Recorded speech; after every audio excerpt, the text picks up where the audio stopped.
Thank you. So, hi, I'm Emily. I'm the Performance Marketing Director at Green Ginger Digital, and we're based in Hull's Old Town, not far from 43. So I've been working in digital now for around 10 years, and I started my career at what was one of the UK's biggest digital marketing agencies, and that was working with clients like Jules, Argos, M&Co, and Jaguar Land Rover. And what that did was expose me to some big brands, and what we've done with Green Ginger is kind of distilled that knowledge down, and we're offering it to SMEs, small local businesses, and anybody who wants to start their digital journey. So why is audience important? Well, we know that the brands who are winning at the moment are the ones that are utilising their first-party data. So if we take our own clients, for example, we've seen the best performance growth in the ones that we've used audience data with, and they're trending at around a 32% uplift once that's applied. And that's ultimately because we know who we're selling to. So we know the pain points that they want answering, we know the language that really resonates with them, and ultimately what makes them tick. And we also know it's a really changing landscape at the moment. So post-COVID, there's a lot more people who are now online, but there's also a lot more competition. So we need to be doing everything we were doing before, but better. And we also know brands aren't loyal. So they are looking for the best experience. They want to make sure that they are getting the best price. And those who aren't offering that are going to slowly start to see decreases. So my next example coming up is somebody who's really misread their audience. So the customer is in front of them, but they're just not seeing what's there. And we see this time and time again with brands who are online. Next slide, please. I think I need to sack my assistant. There we go. And again.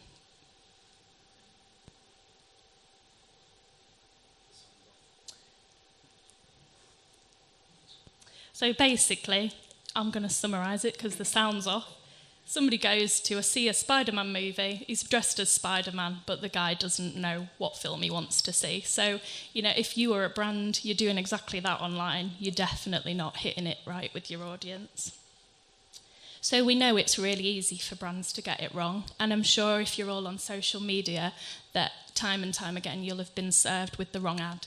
So this one, for example, I was served with, and I'm not quite sure, but I definitely don't think I'm the target demographic for this one. So there's a few things that can go wrong when you go for reach over the right audience. So a lot of agencies and a lot of brands will just target everybody and anybody. But actually what you're doing when you do that is you're potentially weakening your brand, you're wasting your ad spend, and you're giving a really poor experience to not only the people you want to target, but those who probably aren't the right people anyway. And what that does is have a real knock-on effect on your leads, on your conversion rates, and ultimately how you're getting that ad spend to work harder for you. And here's an example of where someone's got it right. So I am a dog owner. She's over there, if anyone's noticed. And I'm always in market to buy some dog products. And anybody on Google, Facebook will know that based on my interests. So I was targeted by Hounds of Eden with this product, and of course, I bought it. So definitely would recommend this product. It was a good experience from the start to the end. Not only were they targeting me right, but actually when I got to the site, it was a really seamless process and their customer service was excellent. So I'd be a prime target to actually retarget because I'll probably buy a lot more from them. So in essence, when you get it right, you can improve your traffic. You can make sure that you're getting your brand in front of the right people, which has a great knock-on effect on your sales, your leads, and also make sure that you get that growth for your brand because people follow you on social and they're also making sure that they're telling friends and family. And just to kind of reiterate how important that is, you could get that 32% growth that we've seen when people have done it right. So we know the difference between good and bad targeting, and how now do we make sure that we do it right? So every marketing talk needs a terrible marketing analogy. So we're going to talk to you about audience like it's a cheesecake. It's nice and simple. So to do your audience approach right, you need to think about it like a layered cheesecake. So you've got your buying personas, which is your biscuit base. This is quite an old-fashioned way of understanding your audience and comes from kind of 20 years ago when we maybe didn't have the information we have now. So you're looking at things like the census to get a bit of a look and feel of who you're talking to. But it's not great, but it's a starting point. At the other end of the spectrum, you've got third-party data, which is information that you'll get from the likes of Google, Facebook, Instagram, Twitter, and now TikTok. But I think the crucial thing to remember here is it's not your data. So it's good, it gives you a point in the right direction, but there's nothing as good as first-party data, which is what your customers have done once they've reached your site, bought your product, and engaged with your brand. So we're going to start with buying personas, the one we don't particularly like. So we've got an example here. It's Marketing Mary. So every buying persona has some terrible alliteration along the way, which is point one. We know she's in her mid-30s, she's from Hull, she's got 2 kids, she earns 35 grand and she's been to uni. Well, that's great, but how do I talk to her? I don't know anything, really. What are her challenges? What does she struggle with? How frequently does she shop? Has she got disposable income? Is she even interested in what I'm trying to sell her? At the moment, I haven't got a clue. So with that in mind, I've got a really good example of when relying on a buying persona just doesn't hit the mark. So previously, we've worked with a brand, Durex, which I'm sure everybody knows, and we were supporting them launch online and with their D2C proposition. So effectively, they had a lot of data, but ultimately it was all from offline, and it was assumed, which a lot of buying personas are. So they assumed that their target demographic was a young guy, 18 to 24, and a student. So everything from the copy to the website to the marketing collateral was talking to Horny Harry. But when they launched the site, they got the third-party data pumping through. They soon found out, actually, it was completely wrong. It was actually Horny Harriet that they should have been talking to. And she had very different pain points. So she was middle-aged, she was a mother, she was looking for that convenience and that ease, and she didn't have time to be going to the chemist. So with that in mind, we pivoted everything on that website. We changed the colour, the copy, the information architecture, even down to where the buttons were placed, and made sure we were talking to the right demographic. Well, the core demographic, because you're going to still get a lot of different audiences, but you need to be talking to the majority. And once we did that, we saw our conversion rate almost double, because we were answering what she needed to be answered. So to go into third-party data in a bit more detail, so it's important to remember this is not your data. So although it's good and Google's got a ton of information on you and it's been tracking you since the day you started interacting with it, it's not your data. So it gives you a flavour, it lets you understand interests, affinities, and some of the crossover we will get from a buying persona, but actually it doesn't really give us much detail about our customers. And it's important to remember that actually that data will evolve over time. So your first month of data having launched a website will be very different to 3 years later. And here's some examples of the platforms that you can get that third-party data from. So every website should have Google Analytics set up from the day it launches, because the most important thing you have is the data on the people reaching your website. And that's the same when you're using Facebook as a marketing tool, Twitter, TikTok. So you can see here we've got examples from Google Analytics and Facebook, and we know for this client actually the target or the core demographic that they're getting traffic from is female 45 to 54. And we know a little bit more about her interests. So she's a green living enthusiast.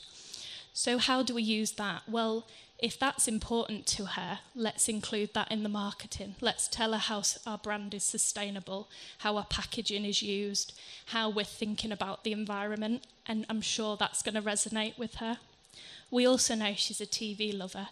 So actually, could we use influencers that she's going to really like? For example, we've got one client that we're just using Colleen Nolan with. It won't work for everybody, but daytime television lovers, it's going down a treat. We also know she loves to go on holiday, so that will help inform what products we're showing her. Holiday shop, swimwear is going to resonate better than, I don't know, a ski jacket, for example. And if anyone in the room's got a phone, which I'm sure you all have, you can actually check what Google assumes your interests are today. So the URL there, if you go on that, you'll be able to understand what Google's thinking you're interested in. And it doesn't always get it right. So this is what it assumes I'm interested in. 90% of it's right, but I'm definitely not an American football fan. And I'm not interested in Android apps because I've got an iPhone. So you can see here it's not 100% accurate and should be taken with a bit of a pinch of salt sometimes. So you know about third party, you know about buying personas, and now we're going to talk through the most crucial piece of data, which is your first party data. And this should be being tracked from the moment that you launch your website. So we categorize it in 3 different streams. So first of all, we've got customer database. So it's very easy to get this set up with tools like Emetria or Klaviyo, and effectively it starts to build up an idea of who your customer is. It's things like how frequently they've bought from you already, how often they purchase, do they buy during promotion or non-promotion, and actually have they lapsed? Do we need to do a little bit more to get them to purchase again? And then secondly, we've got social listening. So this is quite a simple way of understanding how your brand's being received, and anybody can do it by looking on Facebook and Instagram, and especially now TikTok, to understand what people like about a product, what they don't, what are they sharing, what are they commenting. And we can also do this for competitors, so look at what's happening for them. Is something going right? What can we do to emulate that? Is it going wrong? Do we want to make sure that we don't copy that at all? One of the key TikTok trends at the moment is the hashtag TikTok made me do it. So if your brand's big enough to be getting some coverage on that, have a look what people are liking about the products. And then thirdly, we've got review mining. Again, another source of information that anybody can access. So sites like Amazon, FIFO, Trustpilot have a wealth of information that's being fed back to you on user experience and generally how things have been received by your product or service. By looking at how people's opinions have trended on there, you can really start to get a flavour of what you're doing right and what you're doing wrong. And all of this information can be fed back into the copy on your website, but also within your ads, because it's important to make people know that you're aware of why they're using your product without being too obvious. And here's just a few examples of those platforms. So they're not all free, but they are generally quite affordable, and it's really important to have a look what could work for you. So now we know examples of good and bad and how that trends. We've got a clearly segmented database, and we've harvested all our third-party data. Well, what do we do? Well, we've got it. So a lot of people go to the effort of looking at their data and then they stall. They don't put it into any action. But the possibilities are endless when we do it properly and we think strategically. So one example being with your paid search, how can you use that audience data to optimize your bids? So one example would be, you know that you've got a group of people, they always purchase from you, regardless of what you market them. Why would you use your budget to get them back to site? Let them do it on their own. And negative bid adjustment them out, so you're not wasting your budget on people that are already doing what you'd like. Segment your emails. You've got groups of people that you know do different things, so talk to them differently. Give them different offers depending on what they're doing when they get to the site, and use different language because it's not a one-size-fits-all. And once you've given them that information, land them on different pages and start to really test what is important to them.